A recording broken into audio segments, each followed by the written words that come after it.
నక్కపల్లి మండలం రాజీవ్పేటలో ఉద్రిక్తత చోటు చేసుకుంది. బల్క్ డ్రగ్ పార్కుకు వ్యతిరేకంగా జరుగుతున్న ఉద్యమం తీవ్రతరమైంది. బీసీవై పార్టీ అధినేత రామచంద్ర యాదవ్ ను తమ గ్రామానికి రాకుండా పోలీసులు విశాఖలో అడ్డుకోవడంపై మత్స్యకారులు ఆగ్రహం వ్యక్తం చేస్తున్నారు. ఇక దీనికి నిరసనగా వందలాది మంది మత్స్యకారులు జాతీయ రహదారిపై నిరసన వ్యక్తం చేసేందుకు బయలుదేరారు. ఇక వారిని పోలీసులు అడ్డుకునే ప్రయత్నం చేయగా పోలీసులను తోసుకుంటూ జాతీయ రహదారి వైపు పరుగులు తీస్తున్నారు మత్స్యకారులు. రామచంద్ర యాదవ్ ను తమ గ్రామానికి తీసుకొచ్చే వరకు ఉద్యమం ఉధృతం చేస్తామని హెచ్చరిస్తున్నారు. ఇక ఇదే అంశానికి సంబంధించిన పూర్తి డీటెయిల్స్, అక్కడ ప్రస్తుత పరిస్థితిని వివరించడానికి మా డిప్యూటీ ఇన్పుట్ ఎడిటర్ వాసు అందిస్తారు. వాసు, గతంలో కూడా రామచంద్ర యాదవ్ ని అయితే పోలీసులు అడ్డుకున్న పరిస్థితి మనం కనిపిస్తోంది. మరి ఇప్పుడు మత్స్యకారులకి మద్దతుగా నిలుస్తున్నటువంటి రామచంద్ర యాదవ్ ని కూడా పోలీసులు అడ్డుకున్నారు. అసలు ఇప్పుడు అక్కడ పరిస్థితి ఎలా ఉంది? ఉదయం నుంచి కూడా హైదరాబాద్ నెలకొంది.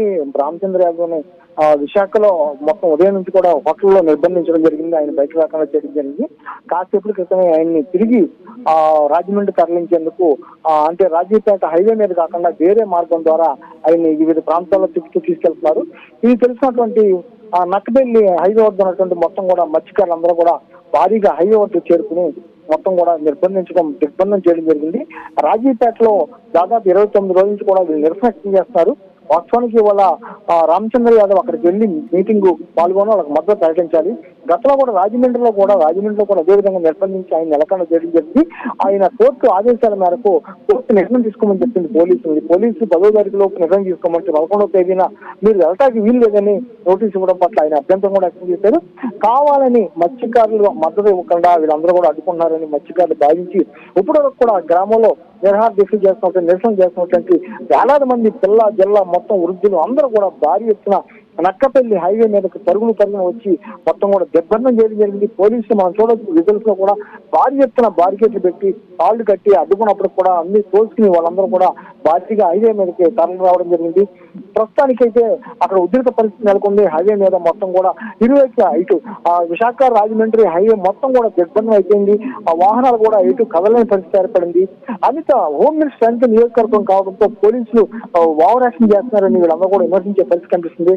హోమ్ మినిస్టర్ గతంలో కూడా వీళ్ళకి మద్దతుగా ఉంటాను, మత్స్యకారులకే నాకు ముఖ్యం అని చెప్పి ఆ పనులు కూడా ఆపకుండా ఉన్నప్పుడు కూడా పనులు ఆపలేకపోయారని కూడా నిన్న కూడా మనం ఇవ్వడం జరిగింది, చూపించడం జరిగింది. పనులు కూడా ఆగలేదు. దీంతో ఒకవైపు మద్దతు ఇచ్చే నాయకులు రానివ్వట్లేదు, ఒకవైపు పనులు ఆగట్లేదు, ఒకవైపు ప్రభుత్వం కూడా పట్టించుకోవట్లేదు.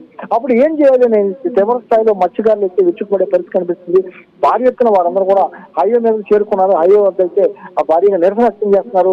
పోలీసులు వారిని అడ్డుకుని చాలా మందిని కూడా అరెస్ట్ చేసి నక్కపల్లి పోలీస్ స్టేషన్ తరలిస్తున్నారు. ప్రస్తుతం అయితే అక్కడ ఉద్రిక్త పరిస్థితి నెలకొంది. మొత్తం కూడా మత్స్యకారులు కూడా అరెస్ట్ చేసిన వాడిని వాసు, ఇప్పుడు మత్స్యకారులకి మద్దతు ఇవ్వడానికి రామచంద్ర యాదవ్ హైకోర్టు నుంచి కూడా కోర్టు నుంచి పర్మిషన్స్ తీసుకుని ఇక్కడికి బయలుదేరడం జరిగింది. ఖచ్చితంగా వారికి మద్దతు ఇవ్వడానికి వస్తాను అని చెప్పడం కూడా జరిగింది. మరి లా అండ్ ఆర్డర్ ఇష్యూ అవుతుంది అని చెప్పి రామచంద్ర యాదవ్ ని అక్కడ హోటల్లోనే ఆపేసిన పరిస్థితి మనం చూసాము. మరి ఇప్పుడు వారు జాతీయ రహదారిపై బయటకు వచ్చి వాళ్ళు ఇలాంటి నినాదాలు చేయడం, వారిని పోలీసులు అడ్డుకోవడం జరుగుతుంది. మరి ఇది కూడా లా అండ్ ఆర్డర్ ప్రాబ్లమే అవుతుంది కదా. మరి ఇప్పుడు ఏం చేస్తారు పోలీసులు? క్రియేట్ చేసింది కూడా పోలీసులే. ఈ పరిస్థితి కారణం పోలీసులే. ప్రశాంతమైన వాతావరణంలో ఉన్నటువంటి వాళ్ళని అడ్డుకున్నది కూడా పోలీసులే. ఎందుకంటే గ్రామంలో స్వచ్ఛందంగా ఎక్కడ రోడ్డు మీద కాకుండా వాళ్ళ గ్రామంలో వాళ్ళు నిరసన వ్యక్తం చేసుకుంటున్నారు. 29 రోజుల నుంచి కూడా వాళ్ళు నిరసన వ్యక్తం చేసుకుంటున్నారు. ఈ పరిస్థితిలో రామచంద్ర యాదవ్ని వాళ్ళు గ్రామానికి రావడానికి అనుమతించుంటే ఇంత వివాదం జరిగేది కాదు. వివాదాన్ని పెద్ద చేసేది కూడా పోలీసులైనా వాళ్ళు ఆరోపించే పరిస్థితి కనిపిస్తుంది. రామచంద్ర యాదవ్ కూడా ఆ కోర్టు అనుమతి తీసుకోవడం జరిగింది. కోర్టు కూడా 10వ తారీఖు లోపు ఆ పరిస్థితి నిర్ణయం తీసుకోండి పోలీసులు చెప్తే పోలీసులు కూడా కావాలని జాప్యం చేసి 11వ తేదీని చెప్పారని కూడా రామచంద్ర యాదవ్ తరఫున ఉన్నటువంటి కార్యకర్తలు కూడా ఆరోపించే పరిస్థితి కనిపిస్తుంది.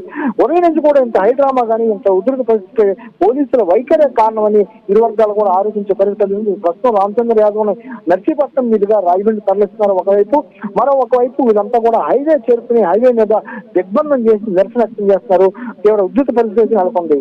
ఏమన్నా రైట్ వాసు, ఇక మొత్తానికి చూసుకుంటే పోలీసులు అత్యుత్సాహం చూపిస్తున్నారు అని అయితే తెలుస్తోంది.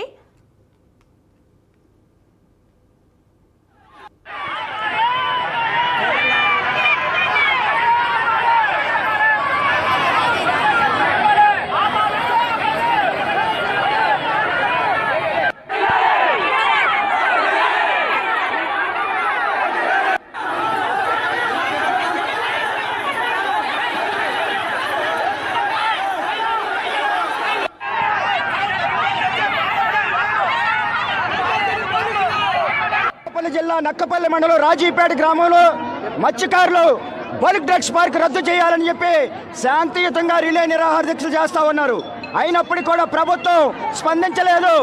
ప్రభుత్వం స్పందించకపోగా మత్స్యకారుల పోరాటానికి మద్దతు ఇస్తున్నటువంటి నాయకుల్ని గృహ నిర్బంధాలు చేస్తా ఉన్నారు, అలాగే అక్రమ కేసులు పెడతా ఉన్నారు. కాబట్టి ఈరోజు కడుపు మండినటువంటి మత్స్యకారులు, ఆవేదన చెందినటువంటి మత్స్యకారులు ఎన్ని రోజులు మేము వేటమాడుకొని పస్తులతో ఈ నిరాహార దీక్ష చేస్తాం, వెంటనే ప్రభుత్వం స్పందించాలి అని చెప్పి కడుపు మండి ఆవేదనతో ఇవాళ జాతీయ రహదారిని దిగ్బంధం చేయడం జరిగింది. ఇప్పటికైనా సరే రాష్ట్ర ప్రభుత్వం స్పందించాలి, హోంమంత్రి గారు స్పందించాలి, వెంటనే ఇక్కడ బల్క్ డ్రగ్స్ పార్క్ రద్దు చేస్తామని చెప్పి ప్రకటించాలని చెప్పేసి డిమాండ్ చేస్తా ఉన్నాం. హోంమంత్రి గారికి ఏమైనా మత్స్యకారుల పట్ల చిత్తశుద్ధి ఉంటే ఈ రోజు జరుగుతున్నటువంటి ఈ పోరాటం పట్ల మీరు స్పందించాలి. వెంటనే నిన్నగాక మొన్న రాష్ట్ర ఉప ముఖ్యమంత్రి గారు ఏ విధంగా అయితే స్పందించారో మీరు అదే విధంగా స్పందించి మత్స్యకారుల సమస్య పరిష్కారం చేయాలి, లేకపోతే ఉద్యమాన్ని ఉధృతం చేస్తామని చెప్పి సందర్భంగా తెలియజేస్తా ఉన్నాం. నక్కపల్లి జిల్లా నక్కపల్లి మండలం రాజీపేట. విశాఖలో మత్స్యకారులు అయితే రోడ్డు మీద బైఠాయించి నినాదాలు చేస్తున్నటువంటి పరిస్థితి మనం చూసాము. ఇక మొత్తానికి చూసుకుంటే విశాఖలో హై డ్రామా నెలకొంది. రామచంద్ర యాదవ్ను అయితే పోలీసులు అడ్డుకోవడం జరిగింది. ఇక రామచంద్ర యాదవ్ని మత్స్యకారులకు మద్దతు ఇవ్వకూడదు అని పోలీసులు కట్టడి చేసిన పరిస్థితి అయితే మనం చూస్తూ ఉన్నాము. మరి వారైతే జాతీయ రహదారిపై మత్స్యకారులు వారిని అడ్డుకుని రాజమండ్రి వైపు వెళ్తున్నటువంటి రాజమండ్రి వైపు రామచంద్ర యాదవ్ని తీసుకెళ్తున్నారు పోలీసులు. మరి వారిని తీసుకెళ్లకుండా అడ్డుకుంటున్నారు. జాతీయ రహదారి పైన మత్స్యకారులు ఎవరైతే ఉన్నారో వారి ఉద్యమాన్ని ఉధృతం చేస్తాము అని అయితే నినాదాలు చేస్తూ ఉన్నారు. మరి ప్రస్తుతం వెంటనే కూడా ఎలా అయితే డిప్యూటీ సీఎం పవన్ కళ్యాణ్ స్పందించారో అదే విధంగా అనిత కూడా, హోమ్ మినిస్టర్ అనిత కూడా స్పందించాలి అని అయితే ఉద్యమాన్ని ఉధృతం చేస్తాము అని అయితే చెప్తున్నటువంటి పరిస్థితి మనం చూస్తూ ఉన్నాము. ఇక మొత్తానికి చూసుకుంటే గతంలో కూడా రామచంద్ర యాదవ్ని కూడా పోలీసులు అడ్డుకున్న పరిస్థితి ఉంది. సో ఇప్పుడు చూసుకుంటే మత్స్యకారుల విషయంలో కూడా ఉద్యమానికి ఊతందం అందించేటువంటి ప్రక్రియలో అయితే రామచంద్ర యాదవ్ వారికి మద్దతు తెలుపుతానన్న పరిస్థితిని బట్టి లా అండ్ ఆర్డర్ ప్రాబ్లం వస్తుంది